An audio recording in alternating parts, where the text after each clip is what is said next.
It's Pucks Across Borders on Thursday, January 11th, brought to you by none other than First Round Collectibles. With over 40 years experience, First Round Collectibles offers the widest variety of quality Beckett-graded sports cards anywhere.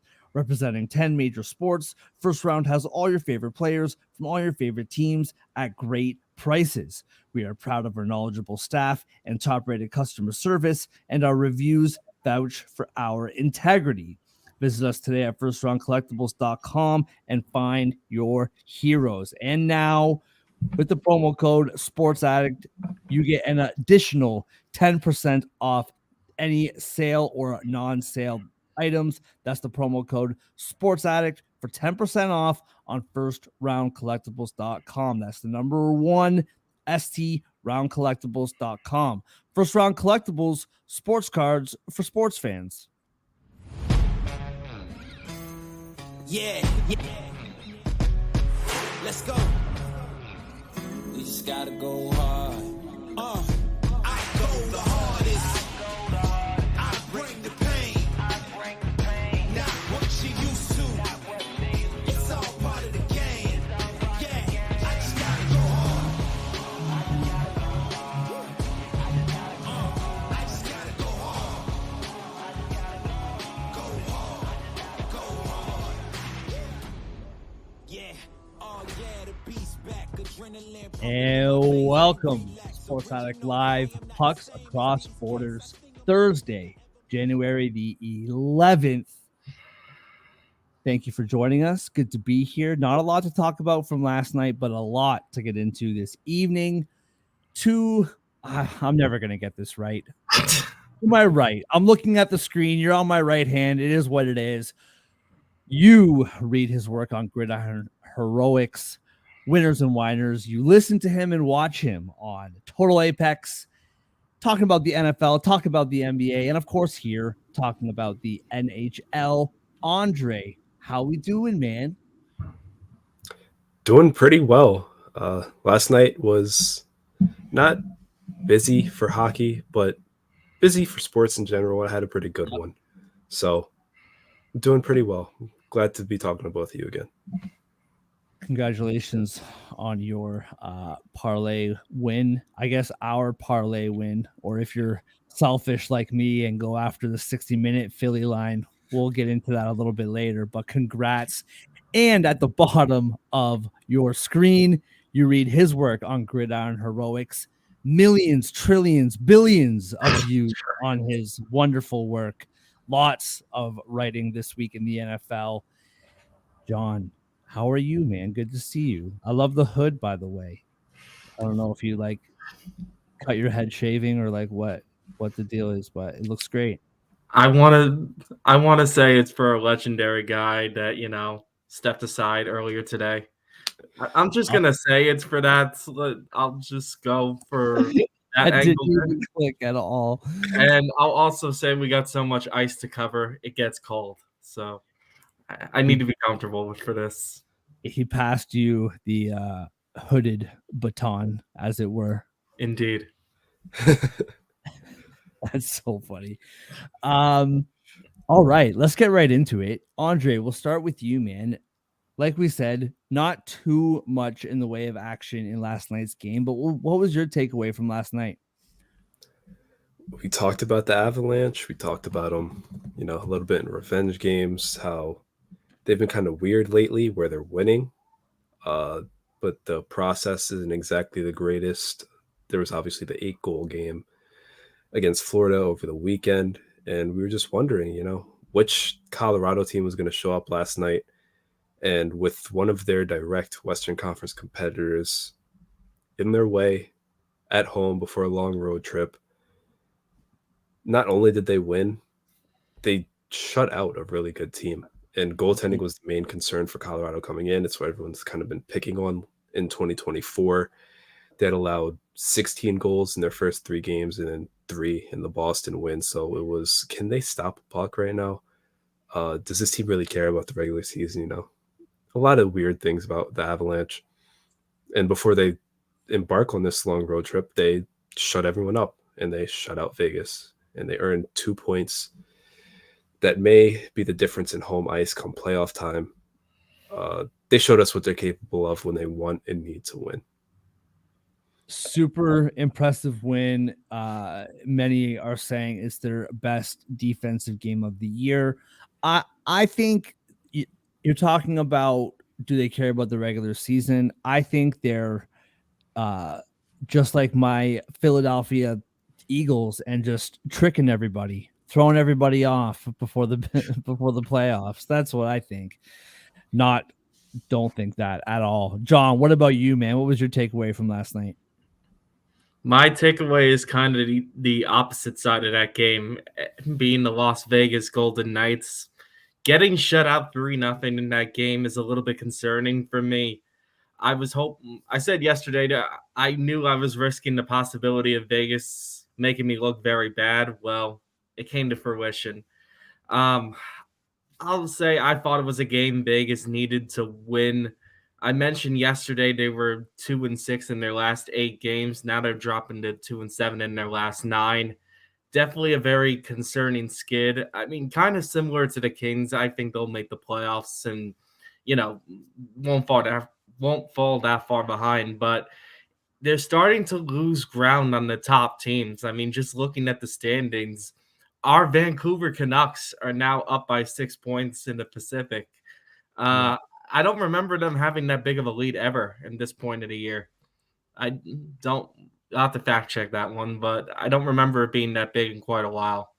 And even in the other division, Winnipeg and Colorado happened to beat Vegas last night. They're gaining ground ahead of Las Vegas. So Vegas is kind of losing their place at the very top of the Western Conference. I know that doesn't really fully matter in hockey. You just have to get to the playoffs and, find your groove by the time the most meaningful games counts. But I think for now, I'm a little concerned about the way Vegas is playing, particularly offensively. They getting shut out last night. I did against a decent Colorado team. I did not think was a great sign for them, but I realize every team goes through their skids, but they really do need to get their act together. Kind of similar to what I said about the Kings yesterday. 100%. And this is not just 2 games though, right? And you're talking about how in the NHL just get to the playoffs. True, but this year, like, the lower in the standings you are, then the quicker you have to play the really good teams, right? Like, do you want to play Vancouver in the playoffs first round? Do you want to play Winnipeg in the first round? Do you want to play Colorado in the first round? Like, you don't want to play those teams. You'll probably have to play one of them. But you know what I'm saying. I guess for me, the Dallas and Minnesota game, not too much. Pretty much par for the course. Another lock by Andre, -1.5, I think. Minnesota's just going through it right now. And if they don't get some of these guys back soon, I think the season's pretty much over. And Dallas just keeps winning the games that they need to win. The other game in the evening, Philadelphia and Montreal. Now, I've talked about this a little bit. We talked about the trade with Cutter and Drysdale. Drysdale played his first game last night. Looked pretty good. Got an assist, 20 minutes of ice time. Looked really fast. Looked really good on the blue line for Philly. This team just seems to have a lot of really fun drama right now. And they're playing really hard on the ice. They should have won that game by a mile. Like, Caden Primo stood on his head. The Montreal Canadiens did not make Ersson for Philly playing net did not record a save until the beginning of the second period. And the Flyers were losing 2-1 after the first. The first 2 shots went in. Philly dominated that first period, dominated the second period. Montreal had some life for the first 5 minutes of the third.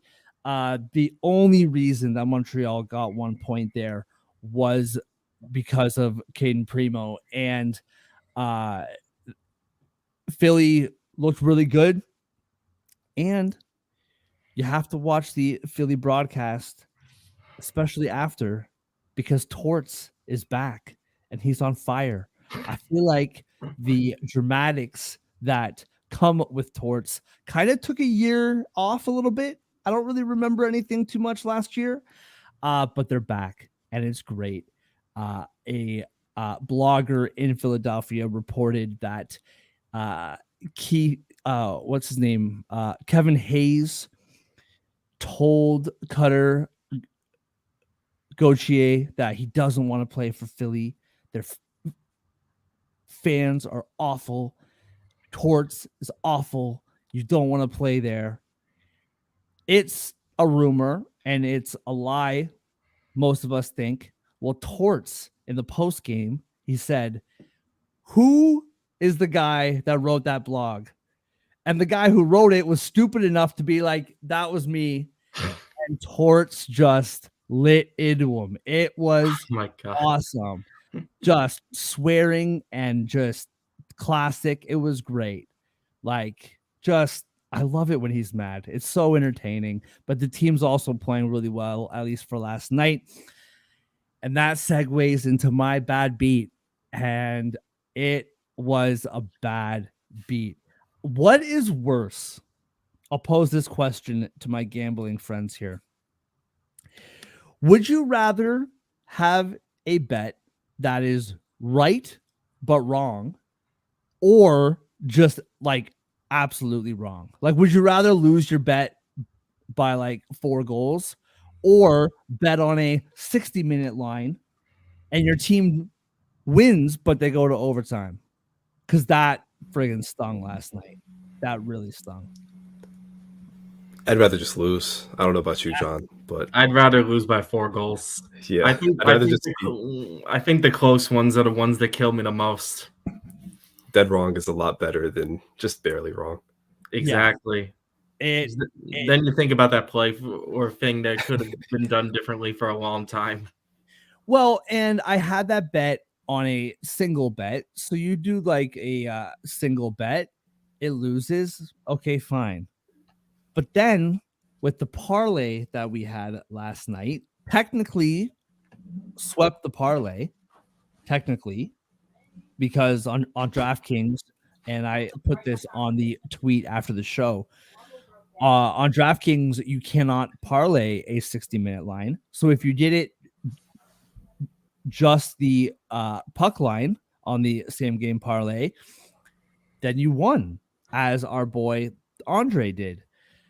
Or if you're greedy like me and you go over to FanDuel where you can same game parlay a 60-minute line and you lose and it sucks.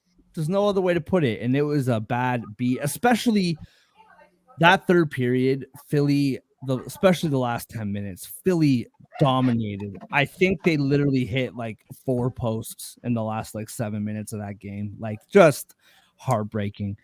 John, what was your bad beat from last night? It wasn't quite that close, but I think it's just a message about this team in general. I'm going to the Minnesota Wild here. Yesterday and during our betting show, I wasn't necessarily backing the Wild.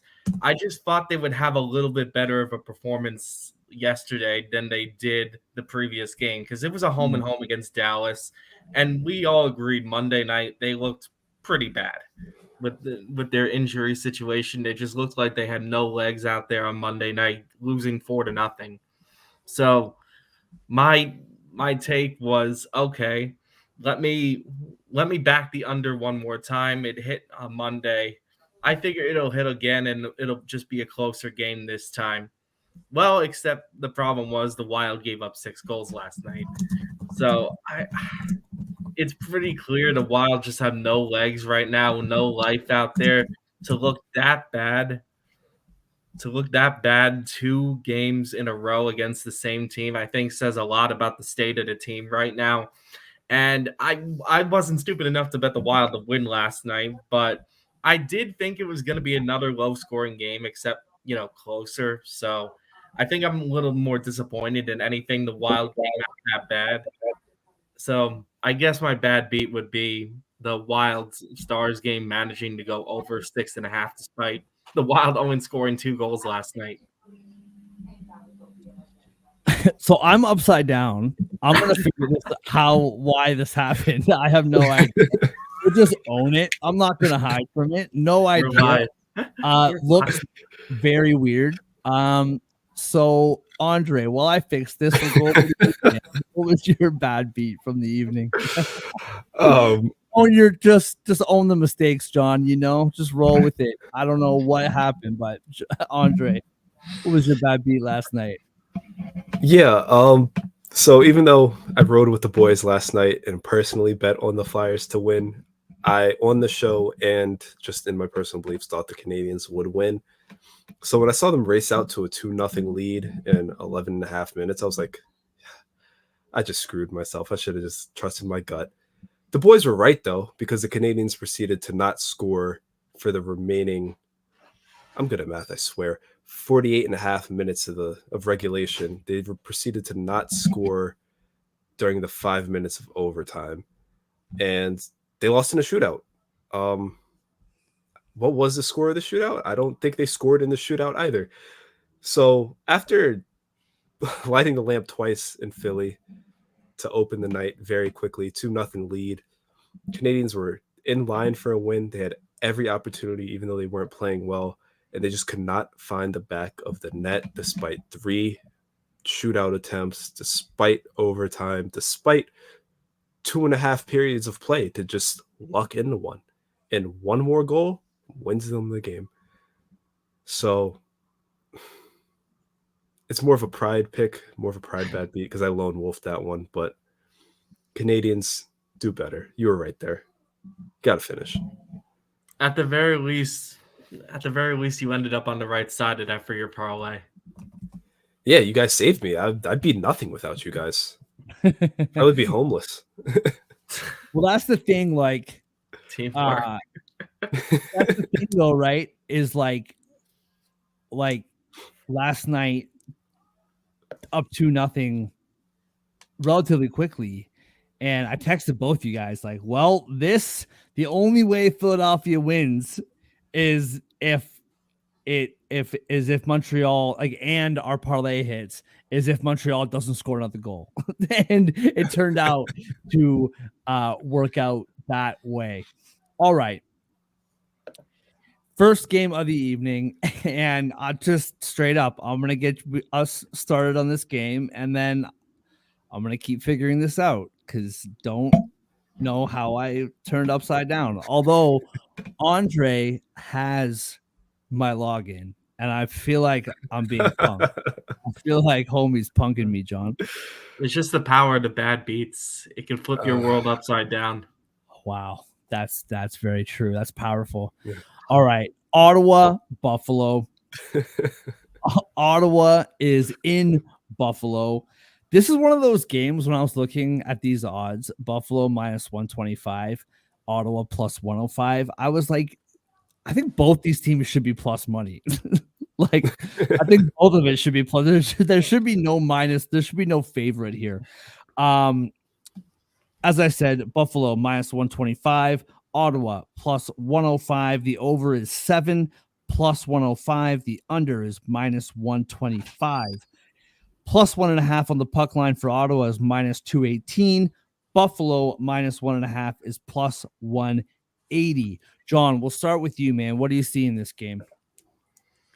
I think I have a trend in the show of just fading Ottawa. I don't remember what I swear ever since we started this show, and it's a shame Mark is not available at the moment to hear this because I know he has a soft spot for them Senators. I don't think there's a single time I have picked the Senators since we've done this show. It's really that bad. And I don't know. There's just something about them I don't trust. I couldn't even pick them against Calgary the other night, and they're probably the team I trust like the next least after Ottawa. So I think my point is there's very, very few spots I would pick the Senators, and I'm still hesitant to pick them here. I just can't believe it. I just cannot find a spot to pick the Senators at all this year. I think the goaltending and penalty kill is just so shaky and so questionable for Ottawa, and Buffalo has shown they're capable of turning it on for at least one game anyway, maybe not too much longer than that. I think the real question may be, did Buffalo win last time they played? They didn't.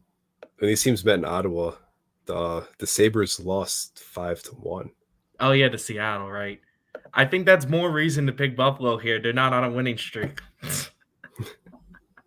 This is just my excuse to completely crap on both of these teams. We have to have a little fun on this show. So, Oh man. long story short, both of these teams are bad, but I think Ottawa's worse. I'm taking Buffalo. Yeah, I really don't know what to do here. And it's the first game, so I can't make it my cop out, don't touch of the day type deal. What are the Senators? 4-12 on the road this season. So god awful, minus 13 goal differential. That's really not that they've been monsters at home, but that's really where they've been terrible. I think I'm just gonna the over is 7. It's plus 105. Both teams are bad goaltending teams. Both teams have bad PKs. I think I'm just gonna trust that more than anything. If I had to pick a side, I might just take a chance on Ottawa because they won last time they played the Sabres 5-1. And they have plus money, and their offense is more reliable and is the best unit in this game. But John, you pretty much took every word straight out of my mouth. These are two awful teams, unreliable, untrustworthy. Don't want to support them.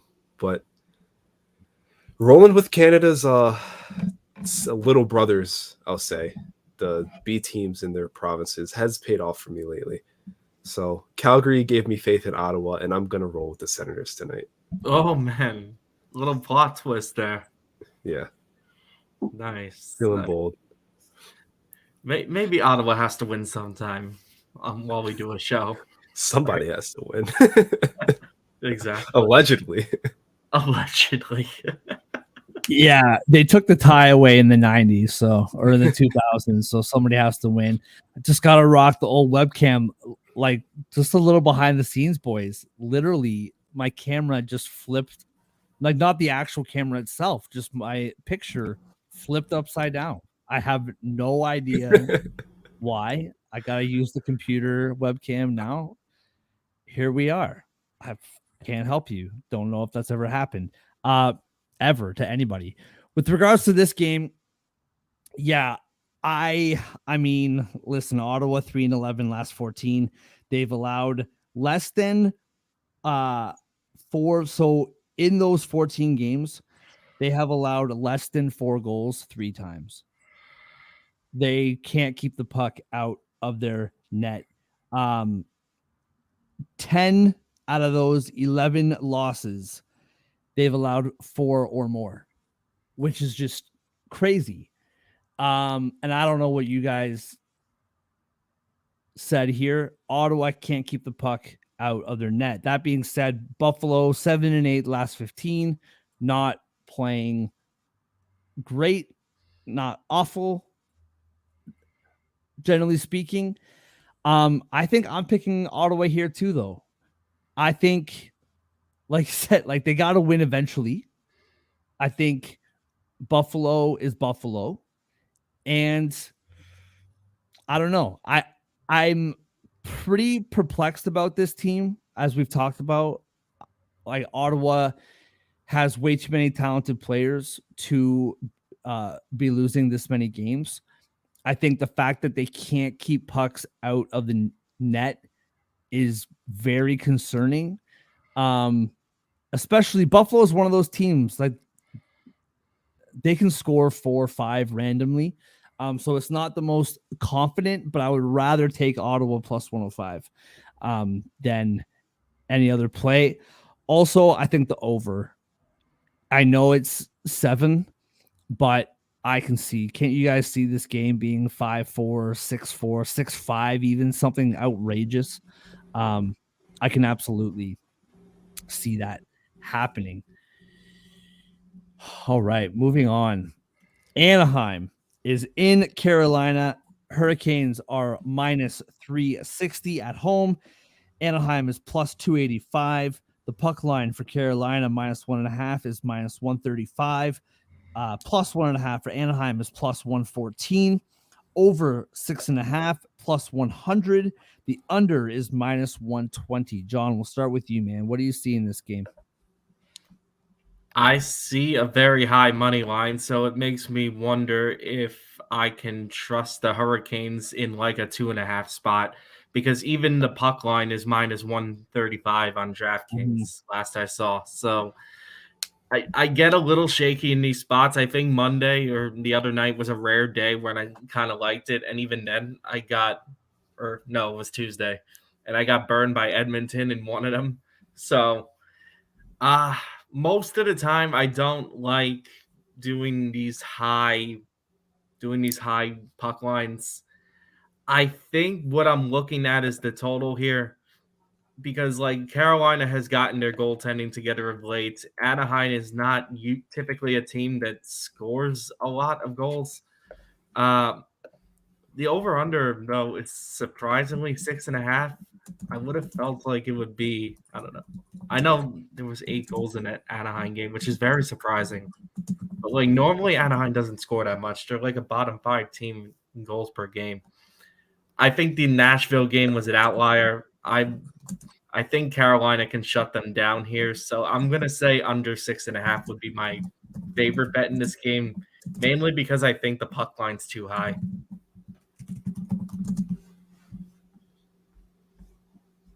Yeah, I think the under. Sorry, the under you said, John? Yeah. Yeah, I agree with you. Weird little stat. Since December 17th, for the Ducks, 11 games. The over is only hit 4 times. If we're calling 6.5 the over, it's only hit 4 times. They tend to play recently in low scoring games, win or lose. Now they've been losing a lot. They've won 5 games since the beginning of December. They kind of seemed a little plucky at the beginning of the year, a little feisty, but they've come back like I don't know, not even down to earth, like below the earth, not looking very great. Will say I watched the game against the Leafs last week and against Nashville. They are more competitive than they have been over the last little bit. Now Carolina. So originally, I kind of liked Ducks plus 1.5, plus 114. Like lose the game but keep it close. But then I saw Carolina 5-1 in their last 6. Of those 5 wins, 4 of them covered the minus 1.5. And I think Carolina's back. I think they have been back for a little bit now. They're home. I like the under as well, just with the Ducks trend. That being said, I think my favorite bet is Carolina minus 1.5. I think trusting the fact that they're back and that they're scoring. I mean, Aho, I haven't looked at it recently, but at one point he had 11 points in 5 games. Like the guy's been on fire. And I think Carolina continues to roll tonight, minus 1.5. I can see this game being like 3-1, 4-2, just below the under. What about you, Andre? You know, I'm usually really high on the Canes at home, but the Ducks are a better team on the road. I think they're feisty. They have a 3-game winning streak on the road. Before that, they had lost 4 in a row on the road, but that was a 1-goal loss in Colorado, 1-goal loss in Long Island. We're not going to talk about the 1-goal loss in Chicago. It's still a 1-goal loss though. And then, they got blown out in the Garden, but they're competitive on the road, period. You look at their last few games, or the games of 2024, 1-goal loss against the Leafs. It's nothing to be upset about. 3-1 loss against the Jets. nothing to be upset about. 1-goal loss against the Red Wings, nothing to be upset about, and they just won in Nashville 5-3. I think Carolina's going to win this game, but I don't think it's going to be easy. I don't think it's going to be minus 360 easy. I don't think it's going to be multi-goal win easy. I think the Ducks are going to do what they've been doing to most teams and making them earn it. So I like the +1.5 at +114 for Anaheim. I just really think that they've been finding ways to make teams sweat down to the final horn. And you're not going to find better odds for +1.5 very often. Like No. +1.5 plus money, that's exceptional odds. And like I said before, that's how I was leaning as well. And the Carolina trend kind of swayed me, but I could be swayed back. I don't know. We got time. Moving on. Edmonton is in Detroit. Detroit +140 now. Was plus, oh yeah, +140. Yeah. Edmonton -166. +1.5 on the puck line for Detroit's -166. -1.5 for Edmonton is +140. Over is 7 at -115. The under is -105. So, Andre, the other day you asked us which team loses first on these like winning streak teams, right? We got Oilers, we got Kraken, we got Florida, we got Winnipeg all playing tonight. And I think this is a really good spot for Detroit. I think that Detroit wins this game. A couple things. Number one, Pickard is in the net for the Oilers tonight. It's been Skinner's net for a long time now. He hasn't played in a couple weeks. So Detroit can score. They don't always win, but they can score. They have a current 3-game winning streak. They've won 4 out of their last 5. In their last 10 games, they have scored less than 3 twice in the last 10 games. I think this is a very good spot for the offense of Detroit. That being said, Detroit, in those same 10 games, they allowed less than 3 once. They allow a lot of goals. Oilers on this 8-game winning streak, 3 games with 3 goals. Other than that, 5 goals, 7 goals, 5 goals, 4 goals, 6 goals. This Edmonton team scores a lot. For that reason, I like the over. The over 7 at -115 when the under is -105. Vegas is telling you something there, and I agree with them. I see this game either way being 5-4, 6-4, maybe 5-3, but I think it's over the number. And I think Detroit, they haven't been playing a ton recently, only 3 games in the new year. They're well rested. And I think eventually the Oilers got to have a little letdown, even if it's just 1 game. Backup goaltender in after not playing for a few weeks. And we've seen it with this Oilers team. And I've seen it with the Leafs. I mean, you've seen it, John, with the Devils. When you have a goaltender back there that you don't trust, you play different, and not always the good different. And I think Detroit wins this game. What about you, Andre? What do you see here? I'm really torn on this game because I just can't really think of a reason why either offense is going to have issues scoring. Mm-hmm. So when you're just, it's hard to say, this team's going to outscore this one because you just think both teams are going to score like 4 or 5 goals. It's really tough for me. I do like what the Red Wings do at home. a lot more than what they do on the road, and they bring a 3-game winning streak all away from Little Caesars Palace into this game.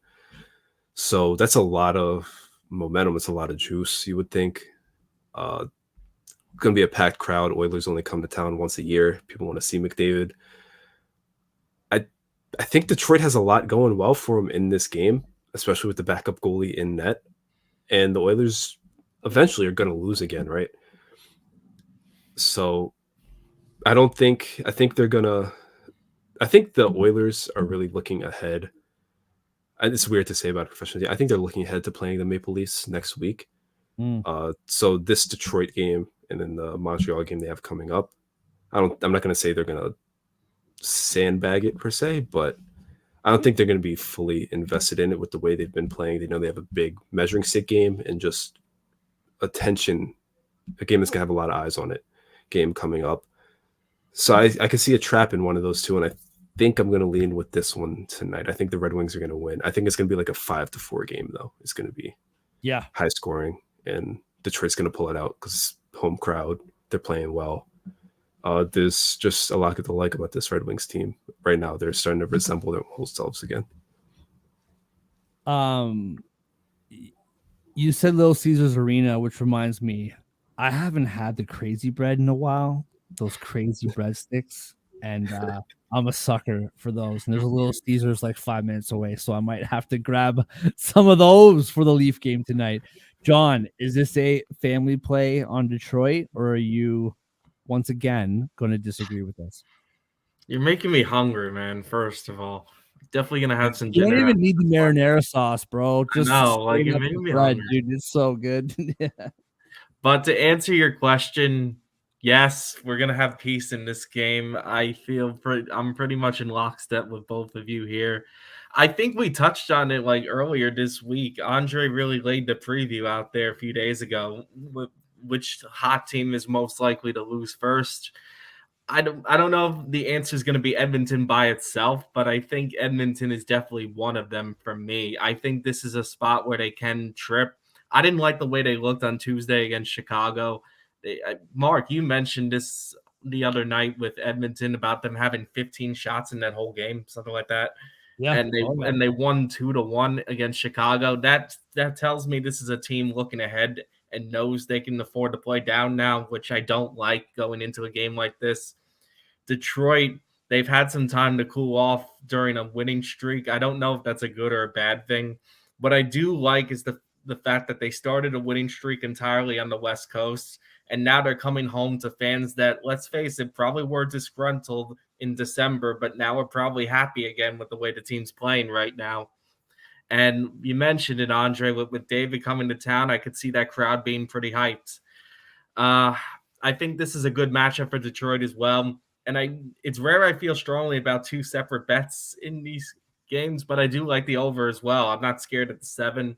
Minus 115, I think, is pretty telling with that. I do like it to hit.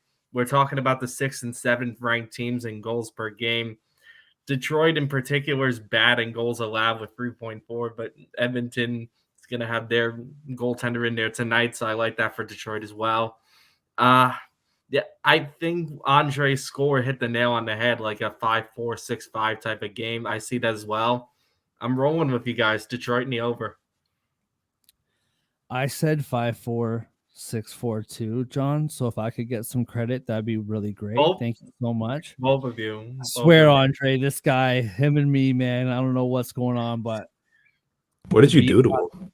I don't know. We're gonna have to fight eventually. The first time I see you, bring your boxing gloves. All right. We're trying to have peace across the borders here. Yeah, I'm yeah, there's something inside of me that just doesn't sit right with me. Peace, I don't know. Going to Sunrise, Florida, the Los Angeles Kings, the reeling Kings, man. This team right now, reeling. They are in Sunrise to face the Florida Panthers. Minus 142 is Florida on the money line. Los Angeles Kings plus 120. The puck line in favor of Florida. -1.5 is +170, while the puck line for the Kings +1.5 is -205.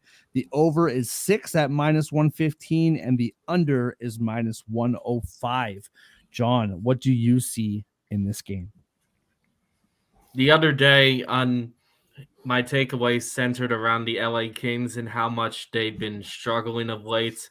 Losing to Tampa Bay the way they did the other night is just, well, brutal. And now they have to go play one of the hottest teams in the NHL. Mhm. I did try to pick the Kings once to snap their skid. I can't do it here. I don't like the Kings in this spot. And I feel like it's scaring me because I do think Florida's due for a loss. I just don't think the Kings are going to be the one to give it to them. I think it's a little concerning the way Los Angeles is playing right now, having lost their last 6 games. More importantly, they can't seem to score. I mean, they only scored 2 that whole night against Tampa Bay, and Tampa Bay is one of the worst teams in the league when it comes to defensive play and goaltending. So I don't know. That doesn't sit right with me at all. So I don't know if I'm confident enough in Florida to bet the puck line here, but I think at the very least I'd like an underplay. Both of these teams are 2 of the best goaltending teams in the league. Los Angeles can't seem to get a puck behind the net right now. And with the type of hockey Florida plays, I could see this being a low-scoring game either way. So the under 6, I think, would be where I lean here. Yeah, I'm along the same lines as you. Andre, what do you see here, man? I think this is another winning streak going down. Ooh. The Kings desperately need a win. Okay. And even though they've lost 3 in a row on the road, 3-2 in Vegas, 3-4 in DC, and then the overtime loss the other night against the Lightning that they blew. This team is still better on the road. They're 13-3-2 in away games this season. Florida, really good team, playing really good hockey right now. Their strengths, keeping the puck out the net, their penalty kill. The Kings are better in both areas. And look at scoring, look at goals per game. The Kings also average more goals per game than them. I know they're not playing inspiring hockey right now, but I trust this Kings team on the road still more than I trust them at home. They're desperate. They know they need a win. They know they're better than what they've been lately. I think I would even go as far as to say I think they're still a better team than the Panthers. And I'm going to take Cam Talbot and the LA Kings. They're going to keep the Panthers offense in check. They're not going to allow more than 2 goals, and they're going to win the game. See, this is super interesting because, you know, I respect your opinion more than I respect John's, but I'm actually on. I'm just kidding, John, but I'm actually on. I think I'm on John's side with this one. I'm just kidding. Was that too low? That might have been too far. I may have crossed the line finally. But so for me, the Kings 6-game losing streak, as John mentioned, one thing I noticed looking over this, in those 6 games, they have never scored more than 3 in those 6-game losing streak. The 8-game winning streak for Florida scored less than 4 goals once. And I think what you're saying about Talbot keeping the puck out of the net, that's the part that I'm concerned about with this game, is that I think that the Kings are here to play. I think that they need this win very badly, like you said. I just don't know if they can keep up to the scoreboard. Like, even if Florida scores 3 goals here, the Kings aren't scoring like more than that very often. And I think I'm rolling with the trend, and I think I'm going Florida, and I think I'm going 60-minute money line, which burned me yesterday. So we'll see how that goes. But 60-minute money lines -105 for the Panthers. So still minus money. But I just don't trust the Kings to score right now. And I think with the way Florida plays, super fast paced. I just don't think that the Kings can keep up. If that becomes the same exact scenario as Canadians Flyers last night, I might be upset. Kings 2-0 lead, lose 3-2 in OT. Ooh. I'm not putting this one on my bet slips tonight, boys. That 60-minute line last night, that scared me, man. All right, moving on. San Jose, Montreal. Oh, speaking of 60-minute money line nightmares, Montreal back at it again after losing in Philly last night in overtime and ruining my night. They are home at the Bell Center against the San Jose Sharks. Minus 162 is Montreal on the money line. San Jose is plus 136. Minus 1.5 on the puck line for Montreal is plus 154. Plus 1.5 for the Sharks is minus 185. The over is 6 at over. Yeah, 6. Minus 110. The under is also minus 110. John, since I feel bad, I just threw you in the dirt. I'm so sorry. You know I respect you. It's all giggles. It's all for the giggles. Why don't you start us off, man? How do you feel? Give me your well-respected opinion on this game tonight. I can't say we don't have a good laugh on this show. I get too comfortable, though. My wife tells me that when I pick on people, I get too comfortable and like ruining friendships. So hopefully that doesn't happen here. Go ahead. In terms of the Sharks, man, I don't know if you could be playing worse hockey right now. They've lost their last 12 games, even worse. The Sharks have lost their last 12 games, and I think they're the worst team in the league in terms of scoring per game. They don't even average 2 goals a game anymore. That's how bad this is getting. Like, damn. I think the point is there's not much good I could say about the Sharks. They rank dead last in goals per game, dead last in goals allowed per game.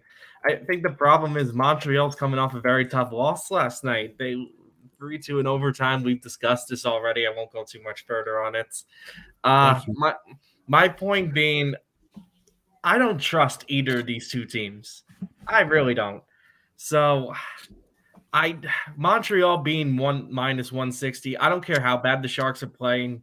Montreal shouldn't be minus 160 against anybody. Sharks, not even the Sharks. Sharks, they're playing such horrific, nauseating hockey right now. Especially on the road, I can't pick them to win. They have like 3 road wins the entire year. With that said, I think I have to go under here. I don't see Montreal putting up San Jose barely puts up any goals as it is, especially during this losing streak. Montreal's coming off a back-to-back. I just don't see this being an extremely high-scoring game. The total's at 6 right now, so at minus 105, I think the under is the only thing I can consider here. Andre, what about you, man? The little devil on my shoulder wants me to take Canadian 60-minute line just to mess with you a little bit. But there's not much I really want to say about either team right now. I don't really know what to say about either team right now and what I need to say about either team right now. So I'm just going to go with gut feeling here, and that is that the Sharks will smell blood on the ice tonight, so to speak. The Canadians did play last night. San Jose, they have the crazy long losing streak. They have to win eventually, right? They're searching for that win. They see a team that played and lost yesterday. They see a team that's going to be tired. They see a team that only scored 2 goals yesterday and didn't score for 55 straight minutes. I think San Jose is going to earn one of those rare wins tonight because they sense one on the schedule. They're going to bring their best. Because if there's one thing, even though their record's terrible, this team does fight. They don't roll over. And when they have any glimmer of hope, when they have confidence, it shows.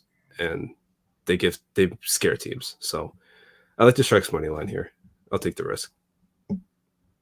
Yeah, this is a weird one for me. So as a Leaf fan, I've seen San Jose twice in the last week and a half. Um not that we all know that I watch them every time they play anyway, but specifically against the Leafs. And they looked bad. Like the Leafs embarrassed them uh both nights. I know Montreal's not the Leafs. I expect the Sharks not to play well. That being said, last night against Philadelphia, Montreal did not play well. They deserve to lose that game like 5-2 or even 5-0. I don't really know what to expect from this game tonight. What I will say is I was looking at the Sharks money line as well, but in this 12-game losing streak, the Sharks have allowed 4 goals or more 9 times. And I know Montreal's going to be tired, but I I think the Sharks are having a really, really tough time keeping the puck out of their net as well. I'm actually staying off this game. I do think that the Sharks, my gut's telling me Sharks, but after watching them quite a bit the last couple of weeks, they just don't have it right now. And I if I have to trust goaltending, one or the other, it's the Canadians goaltending over the Sharks goaltending all day, and it's not even close. So my gut's telling me Sharks, my head's telling me Montreal, and I'm just gonna stay away from it. By the way, I didn't even know this, but my camera has a remote, and I guess I was hitting the flip button by accident and flipping my camera. So just learning on the fly here, as professionals do. All right. My Maple Leafs in the island, New York Islanders hosting the Maple Leafs, plus 110 are the Islanders at home, minus 130 are the Leafs on the road, minus 1.5 for Toronto is plus 180, plus 1.5 for the Islanders is minus 218. The over is 6.5 at minus 122. The under is plus 102. I mean, Andre, you would know about this. The city of Toronto is feeling good right now, man. Feeling real good. We got Darko defending our boys. We're going on rants, getting 525K today for his rants after the Lakers game.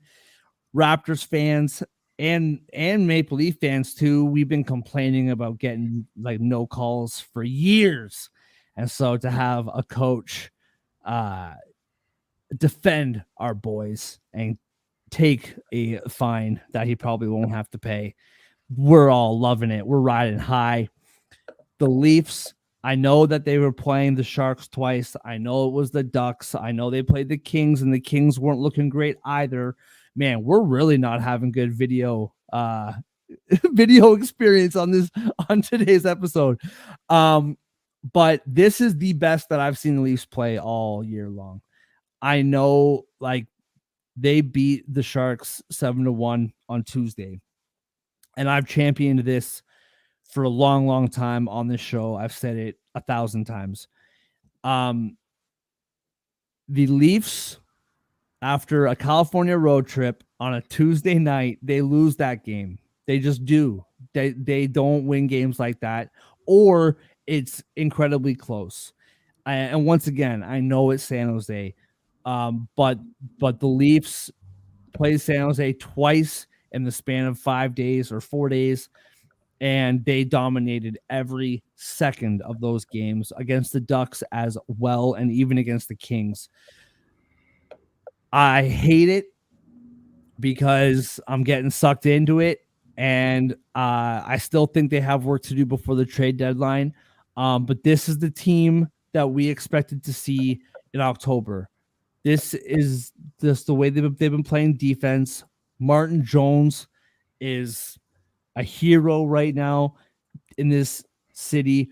Every Leaf fan every talk radio host, everybody wants them to play Martin Jones until he pulls the hamstring. Like, just play him every single game. Don't let him don't let him off the hook. He is playing so well. He is back in the net tonight. 4-game winning streak for the Leafs as well. 15 goals and 3 goals against in that 4-game winning streak. On the Islanders side, New York Islanders 4-8 in their last 12 games. They have allowed exactly 5 goals in 3 of their last 4 games.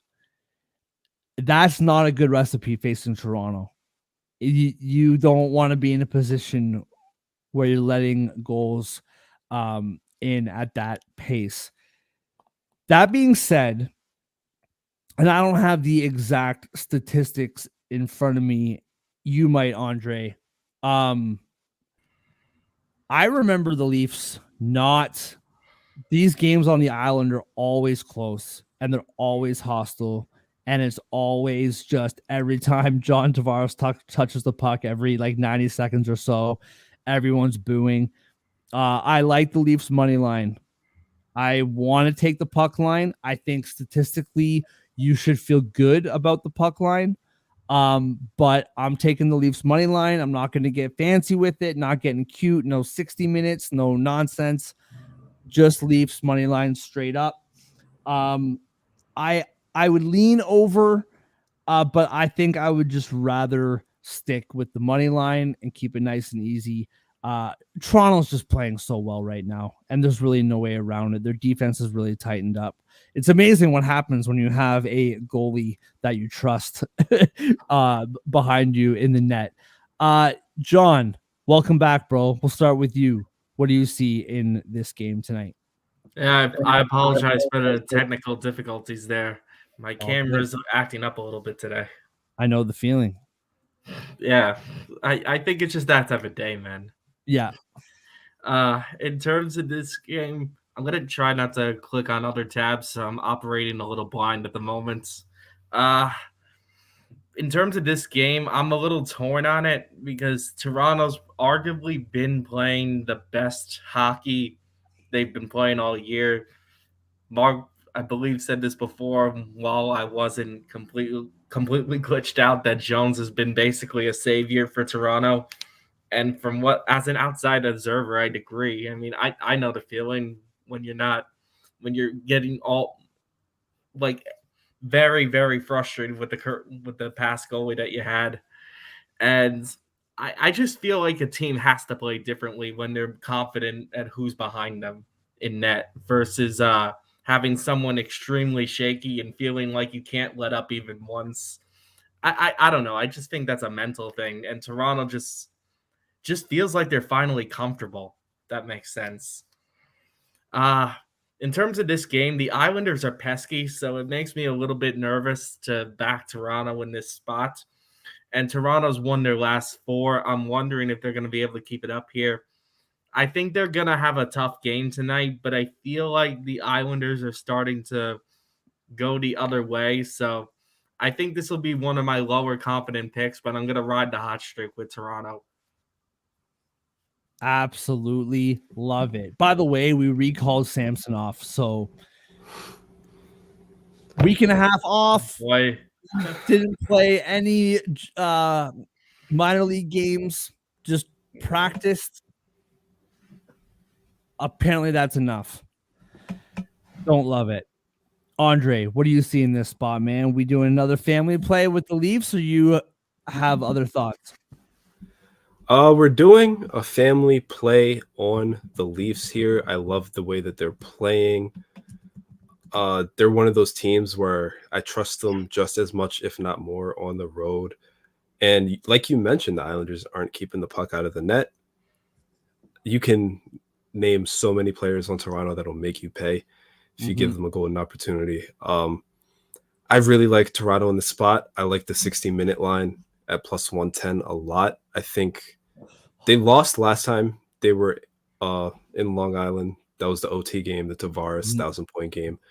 I think they're going to seal the deal this time. They're playing way better hockey. They trust their goaltending a lot more, and high scoring game, but Toronto comes out on top. And as far as Samsonov goes, I mean, why have him practice? They should have just sent him to like Jasper National Park for a week and let him do his thing before he came back. Let's really regroup. Just don't even let him touch hockey for a while. If he gives up 6 goals in his next start, which he's done like 3 times in the last month, he will be shipped somewhere. You won't see him in a Maple Leaf uniform ever again. Also, if you make the Toronto Maple Leafs 60-minute money line your best bet, I'm gonna rip your head off. Absolutely lose it. All right, moving on to another game that I may or may not have already put a parlay together with Toronto and the Vancouver Canucks plus 110 in Pittsburgh. Pittsburgh is minus 130 on the puck line. For the Vancouver side, plus 1.5 is minus 218. On the Pittsburgh side, minus 1.5 is plus 180. The over is 6.5 at minus 118, and the under is minus 102. Andre, what do you see in this game, and why is Vancouver an underdog? You really want to know what I see in this game? Yeah, I want to know. Canucks plus money. Next. Let's move on. Done. It's done. Over. Finished. Nothing else I have to say. Canucks plus money. Lock it in. Bag it and tag it. Maybe sprinkle the over a little bit. The Penguins are scoring a bit lately. I know they've been like alternating wins and losses, but I think they can put up some goals. Obviously, we know what the Canucks can do. They're so skilled, explosive, speedy. You can use whatever adjective you want. Really trust the Canucks. So, like the over, a little more than the under. Not super confident on either, but I saw that plus money, and I didn't even think about what to say about either team in this game because I know what I was picking so well. Yeah. I as well picking Vancouver here plus money. I understand that Pittsburgh's been playing better. I understand they're at home. I also understand that is nobody watching this Vancouver team. Why are they plus? Why, like, it's just all day Vancouver. Now, obviously, they're going to lose on the road eventually when they're plus money. But I don't think that night is tonight. I was doing a little deep dive. 3-game winning streak for Vancouver. 6 straight wins with 5 or more goals. 5, 6, 6, 6. A little sketchy. 666. 7 and 5. 5 goals, 6 goals, 6 goals, 6 goals, 7 goals, 5 goals. 6 straight with 5 or more. That's insane. Since December the 11th, they have 11 wins. And that was the last time that they won scoring less than 4 goals.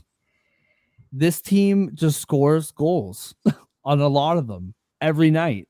And I'm picking the over here. Pittsburgh 5-2 in their last 7. They've been playing better. 7 of their last 9 wins, they've scored 4 or more goals. So they're scoring 2.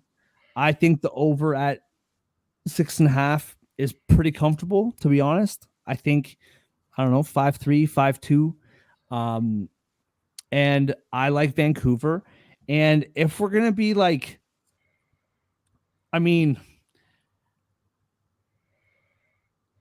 where did I have it? I had it here. Here it is. Vancouver minus 1.5 is plus 250.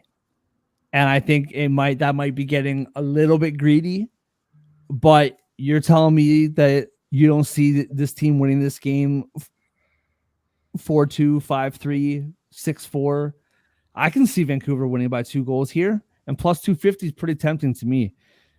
John, what do you see here, man? I'm going to keep this short and sweet. If it ain't broke, Don't fix it. Vancouver plus money. I'm riding it until the ship sinks. It just hasn't let me down. I don't think I need to say much more. Love it. That's why we love you, man. Short, simple, to the point. Exactly the opposite of me. All right. Speaking of being broken, if it's broke, don't fix it. Well, the New Jersey Devils are playing Tampa Bay. Both teams having a hard time keeping the puck out of the net the other night for Tampa Bay, notwithstanding. John, start with you. And if you could speak to, like, I was trying to go through deep dive numbers and trying to look at the last 10 games, last 5 games, trying to see trends. And I don't really trust any of the trends over the last few games without Jack Hughes. What do you see in this game, and how many games without Jack Hughes before we're worried about the Devils? Because they can't afford to lose him for long, man. And I'm pretty sure I saw yesterday it's week to week, right? Yeah. Yeah, so I've heard it's week to week and that he's dealing with like a wrist injury. So I don't know exactly what that means. I know he didn't play in the Canucks game last week, and that was a high scoring game. They lost 6-5, I think, in that one. So I I like the fact that Devils put up some goals even without him because oh wait, no, I'm looking at a different game, my bad. It's a 6-4. That was, yeah. Apparently they played him earlier this year too. Yeah, 6-4 in that one.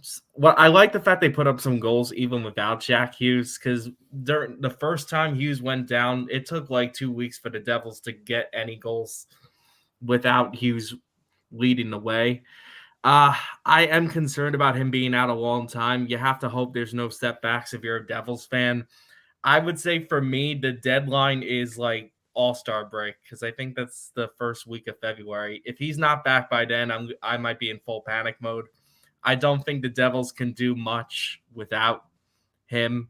So with that said, I really do not like them here tonight at all. I already think this is a bad matchup for them, but now that the Devils are not 100%, I think it's a much worse matchup.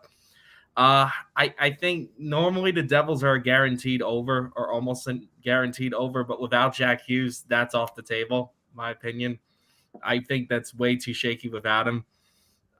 Despite them getting 4 goals the other game, I think I'd go Tampa Bay puck line. I think, like I said before, this is a bad matchup for the Devils with Jack Hughes, because the two teams play very similar styles of hockey, real track meet, lack of defense. But with the Devils not being 100% and Tampa Bay having their stars available, I don't think this plays out well for the Devils. Yeah, I have a really hard time seeing this game clearly because of that. I will say what you said about them scoring without Jack Hughes, I think is actually a very good point.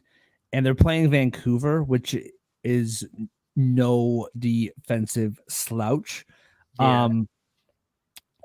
Last 5 wins for the Devils with and without Hughes. 4 goals twice. Last 4 wins, 4 goals twice, and 6 goals twice. So they have been scoring goals with and without Hughes. I like the over here. I don't trust either side. I think Tampa Bay has been the model of inconsistency. They're either 3-2 in their last 5 or 3-4 in their last 7, whichever way you want to look at it. And I don't trust them really either. So I like the over here at 6.5. I know it's minus 122, paying a bit of juice, but I like the over, and that's pretty much where I stand on this game. What about you, Andre?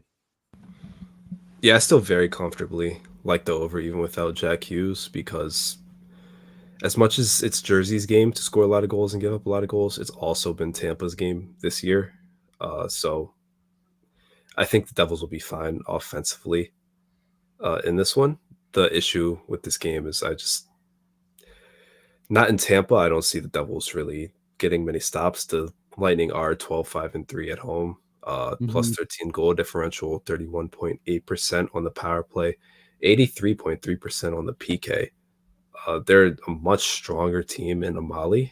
And outside of Jack Hughes, you're looking at Andre Palat, Jonas Siegenthaler, and Timo Meyer also out for the Devils, all injuries they've had since the new year began. It's a beat up squad right now. And Tampa's struggling. Tampa's not the healthiest, with Sergachev and Janot injured, but they're healthier. They're at home. I just think they have more firepower and uh, guys that you want on the ice at this time of year. Yeah, can't argue with that.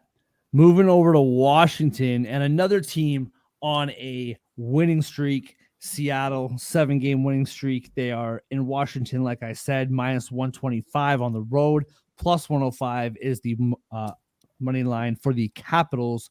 Minus 1.5 is plus 200 for Seattle, plus 1.5 is minus 245 for the Capitals. The over is 5.5 at minus 118. The under is minus 102. Andre, starting with you this time, man. What do you see here? Does Seattle keep the party going? Seattle keeps the party going, and the pucks aren't flying around the ice tonight. I love the under in this game at minus 5.5. I Yeah. know the Kraken, their resurgence has coincided with some stronger offense, especially lately. But 9 goals against the Sabres and Senators, we already talked about them today. Not the greatest thing in the world. They're keeping the puck out of the net so well right now. They haven't allowed more than 2 goals during this 7-game winning streak. It's really incredible what they're doing. So really, really, really like the Kraken in this spot to win. I really, really, really like the under because the Capitals also keep the puck out of the net pretty well. Yeah, and that's pretty much it. I think a low scoring game. I think Seattle comes out on top. I agree with you 100%. I love the under two. On this 7-game winning streak, 6 of the 7 went under. Um, Side, or sorry, 5 of the 7 went under. Uh, like you mentioned, the last 2 games, 5 and 4 goals, respectively. And like you said, with the Capitals as well. They've scored 2 or less in 5 of the last 8 games. And I think that this goes under comfortably, and I think Seattle wins it. Peaking at the 60-minute money line, but I think minus 125 is fine, and I have PTSD from last night, so I might just stick with the money line. But I do love the under. I would say I like the under more than the Seattle money line, but I do like both. John, what about you, man? What do you see here? The total did catch my eye with it being 5.5 because it's definitely the lowest one on the board in quite a large slate tonight. So I did consider it. And I understand why it's there because the Capitals are a low scoring team in general. Seattle's on an incredibly hot run.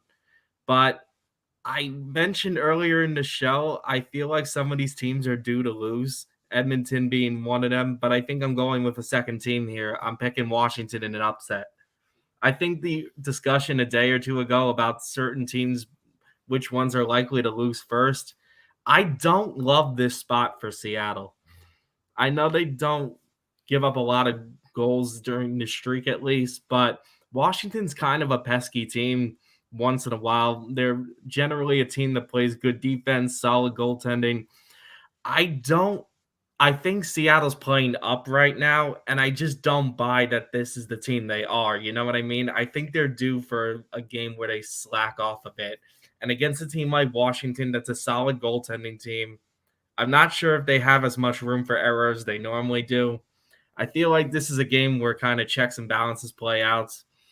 I'm not even saying Washington's a great team, but I just think Seattle's due for an off night. I don't think they have as much room for error with this type of goaltending team. I know Washington's bad offensively, but again, I just don't buy that Seattle's as hot as they currently are, like on a permanent basis. Give me Washington to win with the plus money here. It's the goaltending for Seattle that's really curious, right? Like, can that goaltending keep up? Because both those goalies have been on fire. Been really fun to watch. All right, Andre, your boys are in St. Louis. Plus 142 are the Blues at home. Minus 170 on the road are your Rangers. Minus 1.5 for the Rangers. Plus 145. Plus 1.5 is minus 175. The over is 6.5 at plus 100, and the under is 6.5 at minus 120. Start with you, Andre. As always, your boys are the ones playing. Who do you like in this game? What do you see in this game? And why is the over plus 100? Spoiler alert, give me that all day, man. Yeah, I don't. The Rangers are a bit shaky right now. They're 10-2-0 after losses, so it's not like the sky is falling or anything. And they haven't lost 3 in a row all season, so I'm really hoping that continues after tonight. That being said, the turnovers are a clear issue with the team, and they're giving up a lot of high danger opportunities, which when you have goalies like the Rangers do, that's the one thing you need to avoid, because you'll usually succeed if you can prevent that. There's also a lot of roster just oddities right now. Jacob Troup is expecting a child, so he's still in the lineup, but at any second he could be gone.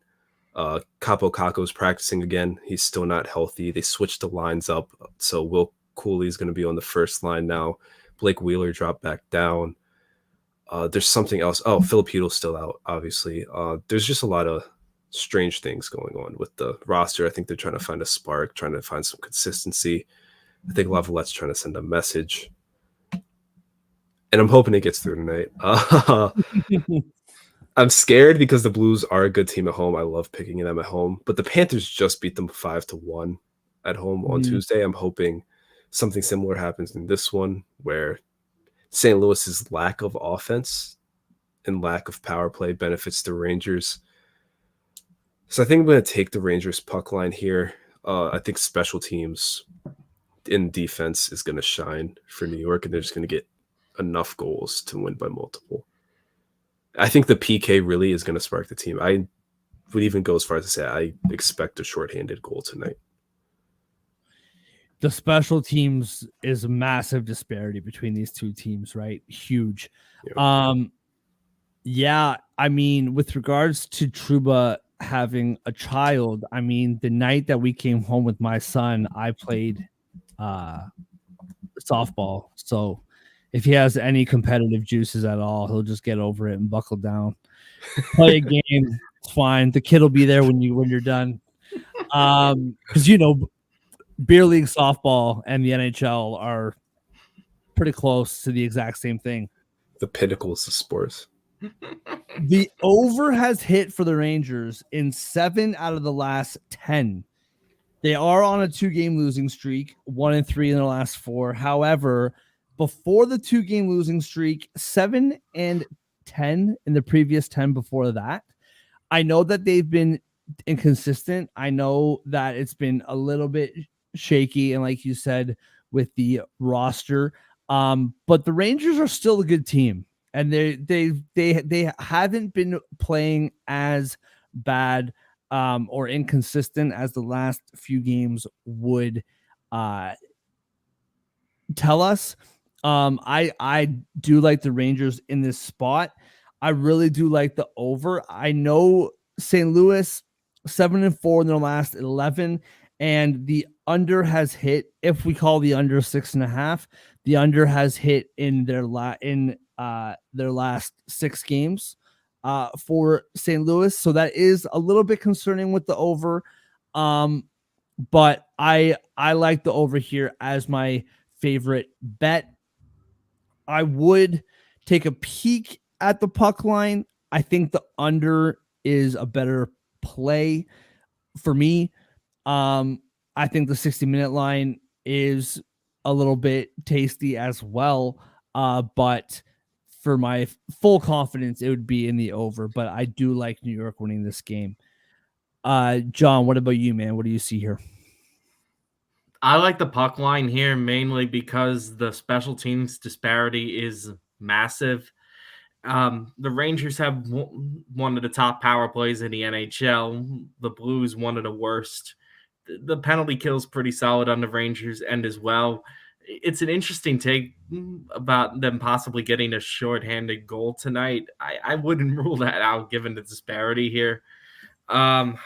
Rangers are just a much better offensive team, and I don't really like the Blues against teams that are well balanced like the Rangers are, because I feel like the Blues need a team that's a little lacking defensively to match up well against, because their offense is, well, not very good. I mean, they're bottom 7 in the league in goals per game, even worse with the power play.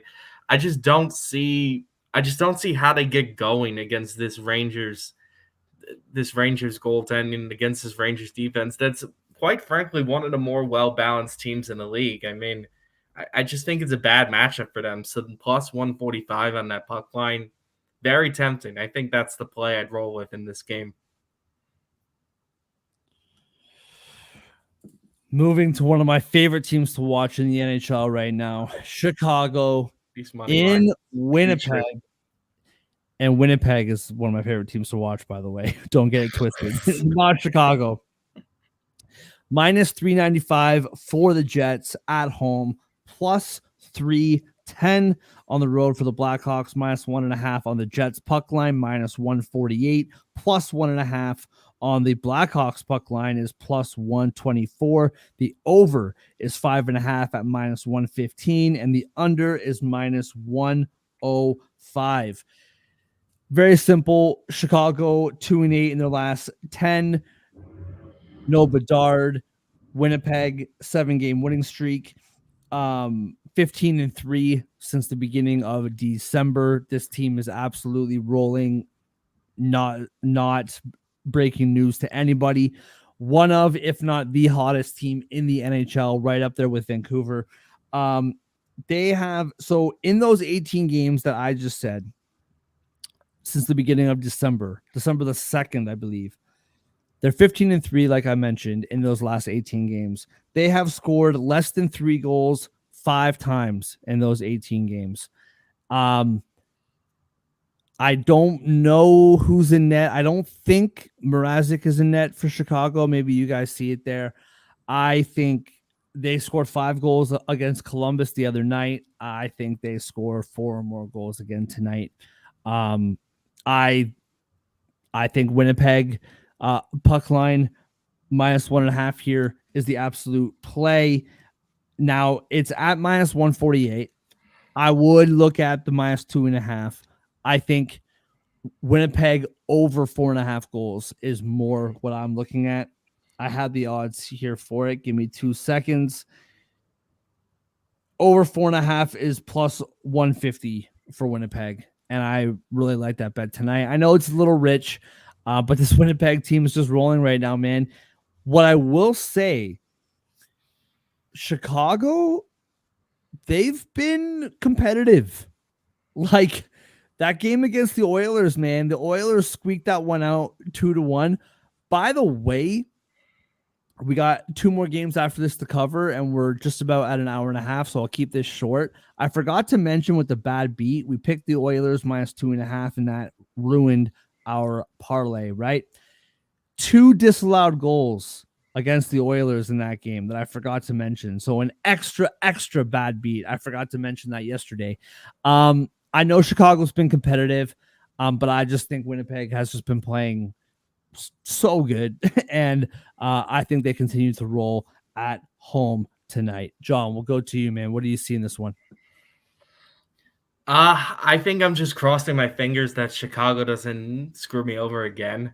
The way they did Tuesday with Edmonton, when I try to fade them at 2.5. I mean, these money lines are getting ridiculous, quite honestly. It's getting to the point where I dread looking at a Chicago game, like for real. With that said, I normally dread these lines. I still do to an extent tonight. With that said, Mark is right. Winnipeg's basically the best team in hockey right now. I believe they're leading the Western Conference at the moment with 58 points. And Yep. Chicago, quite frankly, they have nobody. I know they kept it close against Edmonton the other night, 2-1, but I think that was an off night for Edmonton more than a good night for Chicago. Edmonton only had 15 shots in that whole game. I just thought they didn't show up. I don't think that'll happen here with Winnipeg. That over 4.5 play is very tempting too. I feel better fading 2.5 for the Blackhawks here than I did in other games just because of who they're playing tonight with Winnipeg. I think I just trust Winnipeg more than most teams. So with that said, Winnipeg 2.5 puck line. And I think for the Oilers, like I know that they've been rolling too, but I still trust Winnipeg on the defensive end more than I do the Oilers, even though the defense wasn't necessarily the problem the other night. Andre, what about you, man? What do you see here? To answer your goalie question, DraftKings has Mrazek props up. Just he is in. Okay. For that, yeah. Yeah, I'll keep it. The chaos bringer in me wants to just pick the Blackhawks and let just go crazy. But I think I said the other day I would eat a sock if the Blackhawks were the first team. I'm holding you to that, by the way. Score like 4 goals on the Jets and then beat them. So that's how confident I feel about the Jets right now. That's how lowly I think about the Blackhawks, even though they have beaten the Jets this season. That was the last time these teams played. That was in Chicago. I think the Jets are going to destroy them. Yeah. So not much more to add to that one. The total is what, 5.5, and I think that's because Vegas legitimately thinks the Blackhawks aren't going to score. So could be 5-0 game. I really could see that. I'm going to look up the shutout odds real quick, but yeah, Jets all the way. I'm going to go over, but yeah, Brassard is plus 650 to get a shutout in this game. Yeah. Love it. He's been really good. That's been what's been so great about this team, man, is like you have Hellebuck, who is a like Vezina candidate, if not like the front runner right now. But like Brassois back there has been phenomenal. He's been terrific back there. Real quick question, Andre, if you do have to eat a sock, are we talking like today's sock? Like you saved your sock from today? Or is it like a clean sock? It has to be today's sock, right? Well, I'm not wearing socks right now, so I'll go with today's socks. Okay, a little behind the scenes. Love it. We're going days of the week for socks. I will eat a clean sock tomorrow if the Blackhawks score. Degenerate bets over here. John will send you his sock. Not wearing socks either. Wow. There you go. All right. America hates socks. Who knew this about cross borders? 2 guys across the border are sockless. I don't know. It's like freaking minus 10 over here right now. Or minus whatever that is. I guess the cold front hasn't hit as much down here yet. That's so funny. All right. Well, now that I know weirdly that both of you aren't wearing socks, my fault. I opened this door. It's all my fault. We're going somewhere where you're wearing sandals all year round. Arizona. Calgary is in Arizona. Arizona is plus 114. I can't believe I opened that door. Weird. Plus 114 for the Coyotes at home against the Flames. Minus 135. The puck line for the Flames is plus 1.5. Minus 1.5, plus 185, plus 1.5 for the Coyotes is minus 225. The over is 6 at minus 142 for the over. And the under is plus 120. Andre, starting with you, man. What do you see in this one, and why is it the Coyotes by 2 goals? This is one of those games where I feel like I'm being trapped. Yeah. I know Carol... I don't even know how to pronounce his last name. Vejmelka? Is it Karel Vejmelka? Started for Arizona in net, and maybe that's why, because Markstrom's clearly the better goalie of the two. But I don't understand why the Flames are favored. I guess Vegas, like me, likes the way they're playing right now, and they're just rolling with it. honestly couldn't tell you what's going on here. Part of me wants to stick with the Flames train because it's been working for me, but Arizona at home, they've been a better team all season. They're more reliable. Give it to me at plus 114. That's just great odds for this game. And the under 6 is plus 120. Again, I think that's a fade of Vermelka. Yeah. However you pronounce it. I think I'm going to buy into the under 6, though. I know nothing about this guy, but I don't think he can't be that bad. And the Flames offense isn't that good. He has a what? He has a 90%. His save percentage is at 90. I think it's so. Not bad. It's fine. I mean, that tandem for the Coyotes has been really good this year. Like, he's had some bad games, but I mean, between him and Ingram, the goaltending has been pretty good for the Coyotes. 13th in goals against, so on the better side of the middle mark of goals against average as a team in the league. I can see these odds being on recent play ish.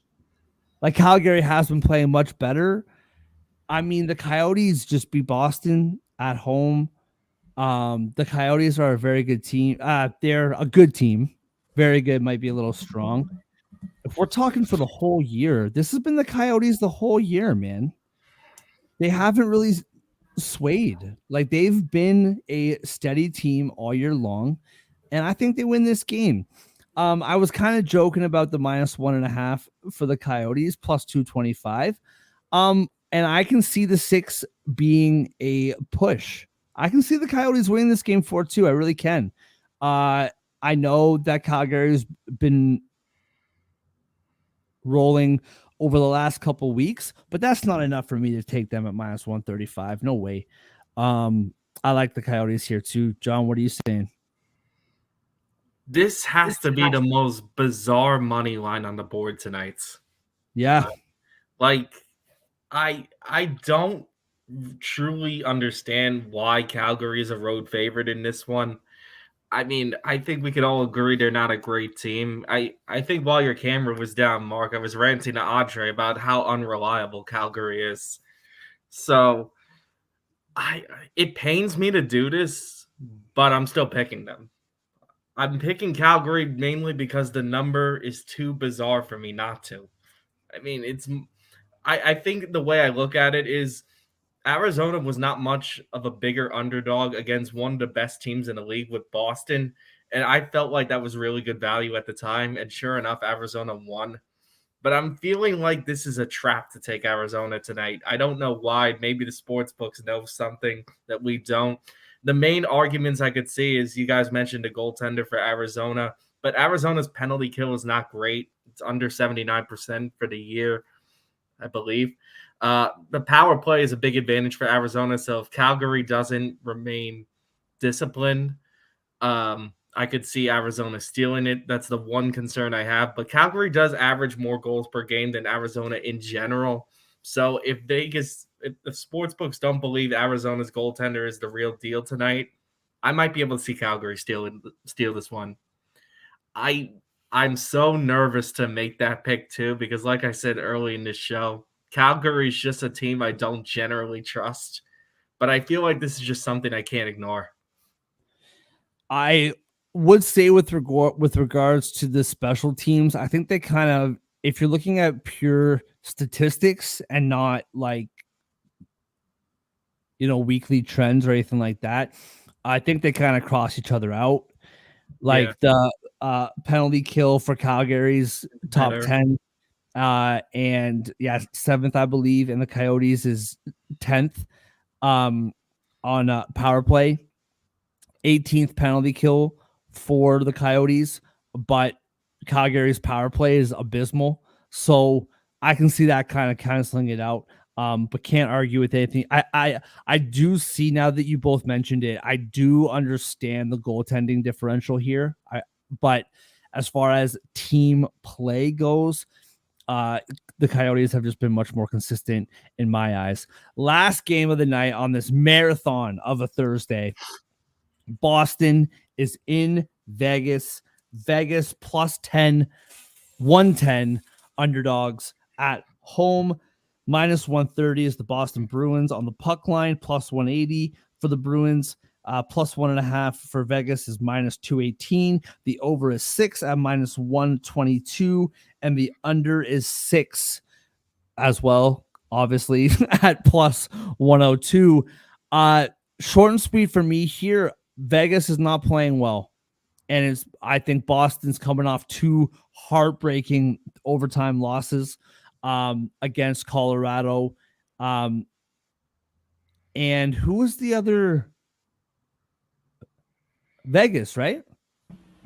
The Bruins, they lost to Arizona and Colorado back. Yeah, right. That's what I meant. Yeah, Colorado and Arizona. They're had a couple days since the Colorado loss. I can see them winning this game. I think Vegas, they played last night. I think they're a little lost right now. And I just trust Boston more. It's that simple. I know Coyle's out with an injury right now. The concern in the long run for Boston is Allmark is out. And that I do think is concerning in the long run. Allmark started the last game, so Swayman was due to start tonight regardless. So it's not really a big deal for tonight. That is something to look at in the next couple weeks, depending on how long he's out for. But I see Boston winning tonight, man. Vegas is is it too dramatic to say that they are a shell of themselves right now? I think that's what we're watching. John, we'll go with you, man. Do you agree with the Boston take, or are you going to double down on being wrong last night and take Vegas? That's the debate in my head, honestly.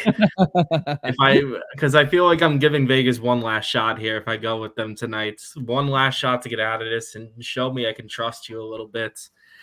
I think I've been a bit stubborn to admit just how poorly Vegas has been playing. Last night did them no favors with this.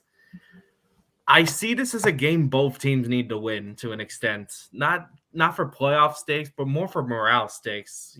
Mark touched on it with the Boston side, with like them having 2, quite frankly, painful overtime / shootout losses this week. And on the Vegas side, I said in my takeaway, they've been 2-7 in their last 9. They need a win desperately. I feel like both teams might have some rest concerns too. Vegas just played last night. For Boston, this is the 3rd game in 4 days after playing 2 overtime / shootout games in the prior 2. So I'm a bit concerned about that for both teams. Oh, man. This is a tough one, honestly. Statistically, Boston's the better team. Trend-wise, they're the better team. But I'm gonna go back to the well one more time, and I think if Vegas doesn't do it tonight, I'm giving up on them. I think this is one of my. This is it. Seriously, this is one of my least confident picks on the board. But I still feel like this team has something we're not seeing right now, or I feel like this is gonna be their rock bottom of the year. This losing streak, I think they're due to get back on the horse. Maybe I called it one night too early. This is it, though. If they don't win tonight, it's going to be a while before I pick them again. So I'm reluctantly going to take the Vegas plus money. Yeah, I just think it's a bad spot, man. You're coming home, understood, but you're playing Boston, who's pissed off after their last 2 overtime I'm definitely losses. nervous. Nervous taking them. Yeah. What do you see here, Andre? I mean, Boston's lost 3 of 4, but they've fought. They're going down swinging. 2 overtime losses. They were down 5-2 against Pittsburgh, brought it back to 5-5 before dropping that one. I understand they lost their Vezina winning goalie, but what a terrible scenario when his backup, if you want to call him that, is a strong candidate to win it this year. They're fine. The Bruins are fine. They're playing solid hockey. They're playing competitive hockey. They're still the Bruins to me. When I look at Vegas, it feels like they're just rolling over and playing dead the moment they face adversity right now. It's kind of what it felt like yesterday. From what I watched in that game, it never seems like the Golden Knights were threatening to make it a game with Colorado. So I agree with that. Yeah. second half of a back-to-back for the Knights, who's also missing a Vezina caliber goalie, Aiden Hill. I don't care that they're at home. They played yesterday. They're a shell of themselves. The Bruins are not. The Bruins are not going to lose 3 in a row because they very rarely do. I'm torn. I kind of want to touch the Bruins puck line. I kind of want to touch the Bruins 60-minute line, but minus 130 is good enough for me where I just feel very comfortable taking the Bruins. And I think it's going to be a higher scoring game. I think the over 6, but I could also see a push on that one. I will say, if you expect Vegas to fight, and Boston's gone to overtime the last 2 games with the exact same scores of 4-3, if I remember correctly, for this game to go to overtime tonight is plus 310. So that's a fun little sprinkle, plus 310 to go to overtime tonight. All right, moving on to our best bets brought to you by First Round Collectibles. Promo code Sports Addict for 10% off of everything on the First Round Collectibles store. FirstRoundCollectibles.com. Number 1, STRoundCollectibles.com. A little side note, side best bet, not my best bet, but we talked about this. I asked you guys to remind me, and you didn't. You both failed me, but that's fine. Winnipeg is playing Chicago. Chicago, if they score the first goal, Winnipeg to win from behind, plus 230. There we go. You also wanted it for the Sabres because the Senators are playing today too. Oh, yeah. You're right. What's that one at? Let me see if I can pull it up. Let's to win see from first. Plus 255 for Buffalo. Yeah. All right. I don't think Chicago scores in this game. I like it for anybody else except for against Winnipeg. So I'm going to go first because I'm going to beat anyone else to it. I'm going back to the well for the 3rd straight Vancouver Canucks game. I am taking them as my best bet. I think plus money on the road. Pittsburgh's been playing well, 5-2 in their last 7. Heard, understood. Vancouver they're one of the best teams in the league. And if they're plus money and you take it and they lose, it's worth it. Like sometimes bets lose, right? That's what happens. But if Vancouver's plus money, you got to take it. On the road, doesn't matter to me. I like Vancouver at, what was it, plus 110? Yeah. So that's what I like in this night in the NHL. John, what about you, man? What's your best bet from the game, from tonight's games? What I'm about to say makes me feel like a degenerate that hasn't learned my lesson, but I think I'm taking Winnipeg. Winnipeg alternate puck line with 2.5. I got burned with Edmonton on Tuesday doing this, and I feel like this is the most solid team on the board against one of the worst teams in the league. It's very hard.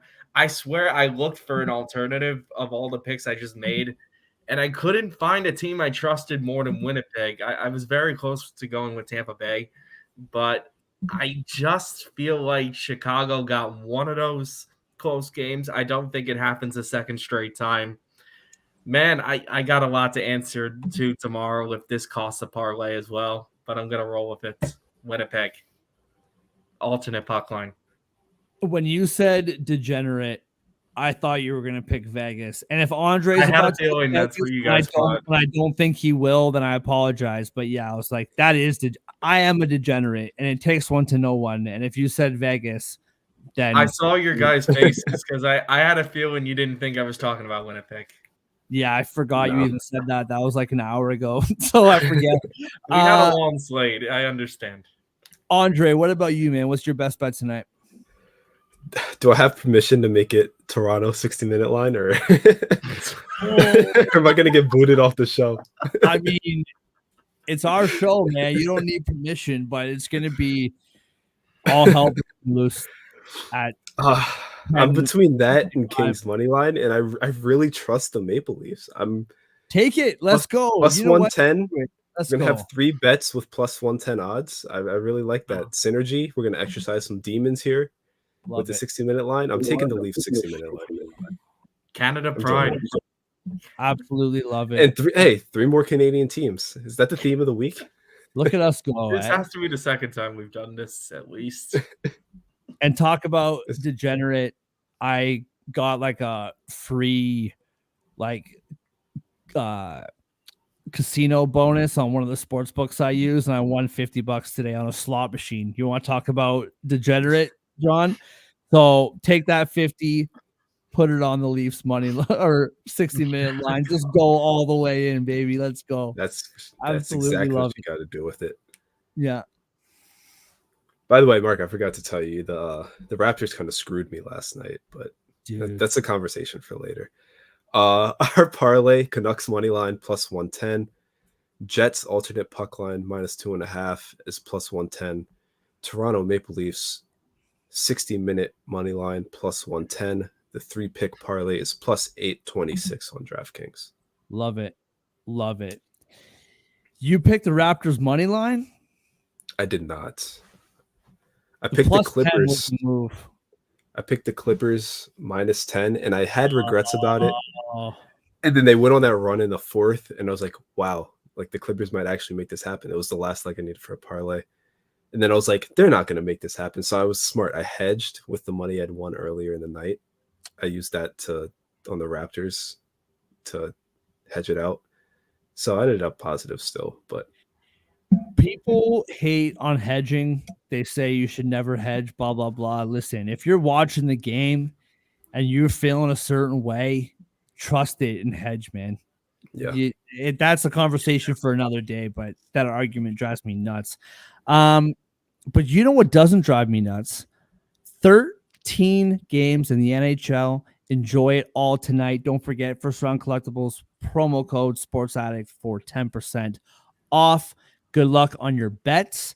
Good luck to your favorite teams and all that good stuff. We will see you guys tomorrow at 3:30 p.m. Only 2 games tomorrow night, so it should be at least 43 minutes less than today. So thank you guys so much for joining us, Andre, John. See you guys tomorrow.